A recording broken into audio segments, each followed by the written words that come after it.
got so much motherfucking design on right now. Bring it down, bring it back, make it clap. I got 3 old thoughts, new guap, wear that thing. Bitches up online, and you know that. Assalamualaikum warahmatullahi wabarakatuh. Perkenalkan, nama saya Tri Astuti Ningsih dengan NIM 2021 A1C277. Baik, saya di sini akan menjelaskan tentang nilai-nilai Pancasila dalam kerangka praktik penyelenggaraan pemerintah negara. Sebelum itu, apakah kalian tahu apa itu sistem pemerintahan? Sistem pemerintahan adalah cara pemerintah dalam mengatur semua yang berkaitan dengan pemerintahan. Sistem ini berfungsi untuk menjaga kestabilan pemerintah, politik, pertahanan, ekonomi, dan lain-lain. Selanjutnya, sistem pembagian kekuasaan Negara Republik Indonesia. Yang pertama, kekuasaan, yaitu kemampuan seseorang untuk mempengaruhi orang lain agar melakukan tindakan-tindakan yang diperintahkannya. Yang kedua, kekuasaan negara, yaitu kewenangan negara untuk mengatur seluruh rakyatnya untuk mencapai keadilan dan kemakmuran serta keteraturan.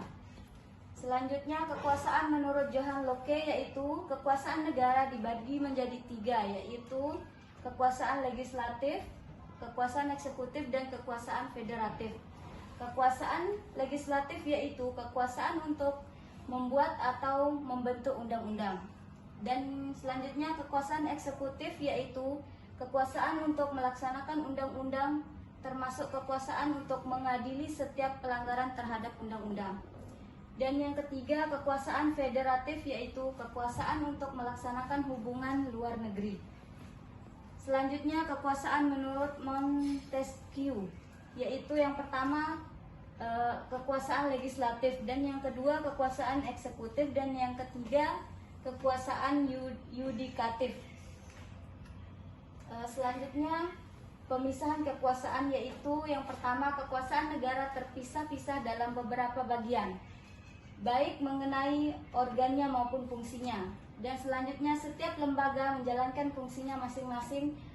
Contoh negara yang menganut mekanisme pemisahan kekuasaan adalah Amerika Serikat. Selanjutnya, pembagian kekuasaan, yaitu yang pertama, kekuasaan negara dibagi dalam beberapa bagian, yaitu legislatif, eksekutif, dan yudikatif, tetapi tidak dipisahkan. Hal ini membawa konsekuensi bahwa antara bagian-bagian itu dimungkinkan ada koordinasi atau kerjasama. Selanjutnya, mekanisme pembagian ini banyak sekali digunakan oleh banyak negara di dunia, termasuk Indonesia. Selanjutnya, konsep pembagian kekuasaan yang dianut di Indonesia yaitu yang pertama, mekanisme pembagian kekuasaan di Indonesia diatur sepenuhnya di dalam Undang-Undang Dasar Negara Republik Indonesia tahun 1945.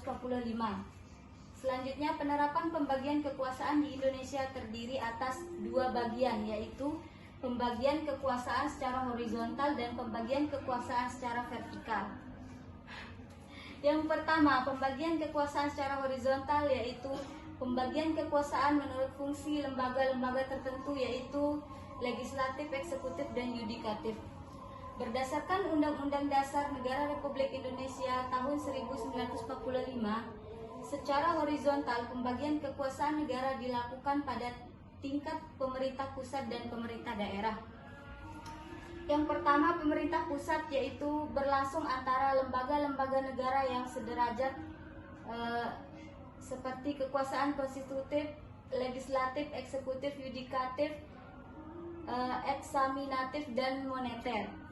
Selanjutnya, pemerintahan daerah yaitu berlangsung antara lembaga-lembaga daerah yang sederajat, yaitu antara pemerintah daerah, kepala daerah atau wakil daerah, dan Dewan Perwakilan Rakyat Daerah atau DPRD.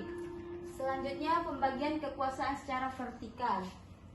Pembagian kekuasaan secara vertikal, pembagian kekuasaan menurut tingkatnya yaitu pembagian kekuasaan antara beberapa tingkatan pemerintahan.